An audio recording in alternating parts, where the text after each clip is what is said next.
Deepavali start ஆயிடுச்சு. குட்டிக்கண்ணா வந்து வாசலில் வந்து ஃபஸ்ட்டு புஸ்வானம் விடுறான் வாங்கிட்டு வந்து. அப்புறம் ஒத்த காலையே அவன் டான்ஸ் ஆடுறான் பாருங்கள். எங்களை வீடியோ எடுக்கிறது வந்து நக்ஷத்ரா வீடியோ எடுத்துகிட்டு இருக்கா எங்களை. நாங்கள் சூப்பராக பட்டாசு வெடித்தோம். இன்றைக்கி ஈவினிங்கும் வந்து நாங்கள் பட்டாசுலாம் வெடிப்போம் 7 மணிக்கு மேலே. சூப்பராக குட்டிக்கண்ணா புஸ்வானம் வெடித்தான். நக்ஷத்ரா புஸ்வானம் வச்சுருக்கா. அவளும் இப்போ சூப்பராக புஸ்வானம் வெடிப்பா நல்லா அற்புதமாக. எவ்வளோ சூப்பராக போகுது பார்த்தீங்களா. ஹாப்பி தீபாவளி. என் குட்டிக்கண்ணா தேங்க்யூ சொல்லுவான்.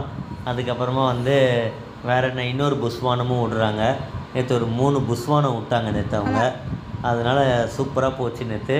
இப்போ குட்டிக்கண்ணா கம்பி மத்தை வச்சு ஏதோ சுற்றின்னு இருக்கான் அவன். அது நக்ஷத்ரா விக்கி இருக்கான் பக்கத்தில், அவனும் வெடிக்கிறான். அப்புறம் நக்ஷத்ராவும் வருவா கூட, அவளும் வெடிக்கிறான் நக்ஷத்ராவும். நாங்கள்லாம் சூப்பராக வெடிச்சுட்டு இருந்தோம் நேற்று. குட்டிக்கண்ணா சுற்றிகிட்டே இருப்பான். கீழே எங்கேயோ போட்டால் காலில் சுற்றிப்பான்னு சொல்லிட்டு கையிலே வச்சுக்கோடா அப்படின்னு சொன்னோம் நாங்கள். நாங்கள்லாம் வெடிச்சுட்டு இருக்கோம். ஹாய் சொல்கிற நக்ஷத்ரா. அங்கே சொல்கிற இவன் தான் விக்கி. சூப்பராக வெடிக்கிறான் குட்டிக்கண்ணை. ஹாப்பி தீபாவளி. பாய்.